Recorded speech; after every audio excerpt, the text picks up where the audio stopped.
Well, hello, boys and girls. Welcome to When I Feel Like It O'Clock. It just happens to be when I feel like it to do this video. What a coincidence.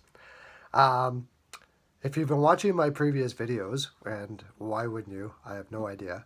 Uh, by the way, I hope you have your study material out. There's pencils in the corner by the lube dispensers, as always.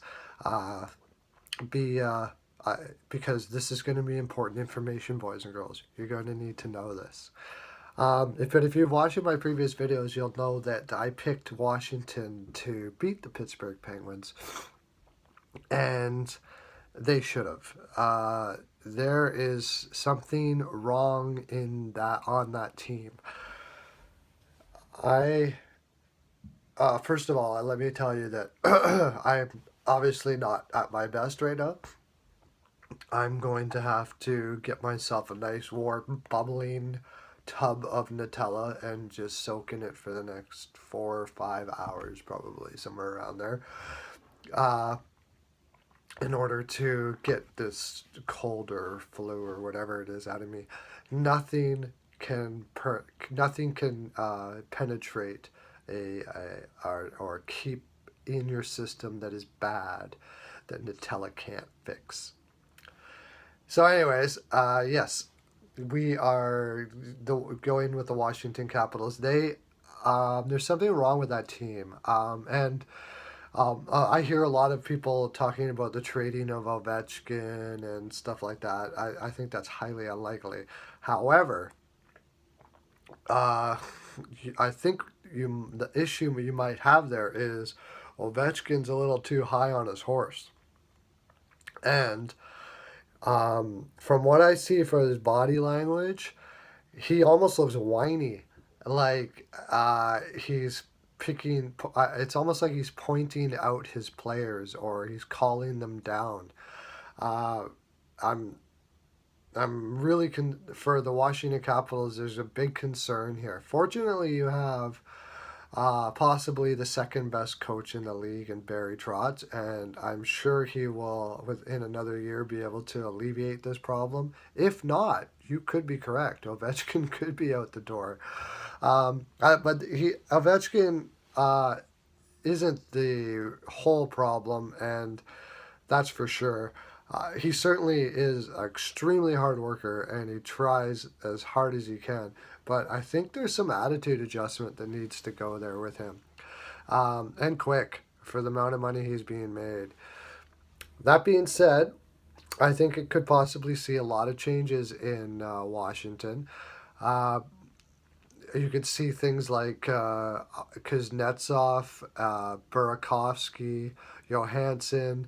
I'd say these guys are on thin ice. I don't think you'll see them sign Alsner back. They may, however, try to get Shattenkirk signed, but I think Shattenkirk is sold on the Rangers, so they're going to be looking at adding defense in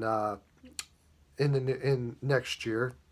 But I think one of the biggest things that they're going to try to do, knowing the owner, I don't know the owner. Well, I mean, he knows me, of course, but I don't know him very well. And I'm sure you're watching. He's watching right now. But and if you are, and I'm sure you are, you know that what you're going to do is you're going to go hard after Tavares if they don't get him signed on the island. This is a guy who doesn't take losing lightly, and this is basically his bucket list. One of his bucket list things was I saw a thing on him where he had like this huge bucket list. One of them was to own an NHL team, and the other one is to win a cup. And his window is small. He's not screwing around. There's no rebuild or anything like that happening here. Uh, he goes after the big fish, and he's not afraid to do whatever he has to do to win a cup. And I have a feeling that he's going to go hard after Tavares, throw him 12 or 13 million, and try to woo him over to Washington. Just imagine Tavares and Ovechkin on the same line. That would be so, so sick. Um, but that's really what I think is happening there. I think Ovechkin needs an attitude adjustment. He He needs to be able to lift up his players more as a leader. I don't think really there's anything wrong with Kuznetsov. One of the things that leads me to believe that people are, you might be asking me, well, where do you come up with this? Well, first of all, every time they showed him, he looked like he was being serious, uh, trying to be very serious, trying to be very focused. Like out so much so, it was like saying, "You guys do this too," and it wasn't in a leader way as much as it was a um, like almost like a force way. Like he's forcing people to have the same attitude as him in this as him. It was almost like saying, "Try to out serious me here." And that's usually a sign of somebody who's looking down on his teammates. Another reason why I say this is they had a shot of Kuznetsov, I think it was in the second period, and he just tried to score on Fleury or was in front of the net with Fleury or something like that. And Fleury, who smiles constantly all the time, has like this laissez-faire, almost seemingly attitude, although he's very hard on himself, and that's not totally the case. But when things are going well, Fleury's smiling all the time. And him and Kuznetsov are having a laugh together in the second period of a game 7. And to me, that is a sign of a guy who's almost being rebellious to his leadership. Also, possibly could be his ticket out.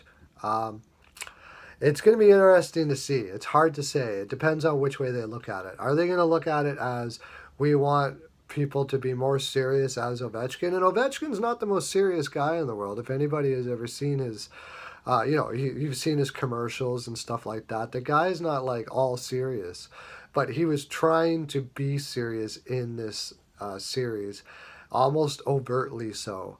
And Kuznetsov almost looks like he was rebelling against it. It was almost look canned. So where do I go with this? I think Ovechkin probably maybe did have to get more serious, but it was not. He was going a little over the top, and he was looking down on his teammates instead of trying to help them become more passionate or more focused. He tried to outfocus them and make them look bad, and it didn't do well for the team.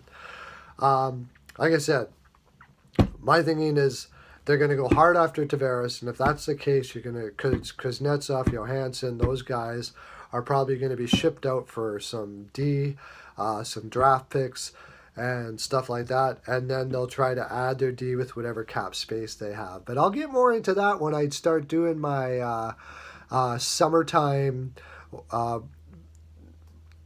My summertime prognostications, I guess you'd say, and projections of what each team is going to do in the summer.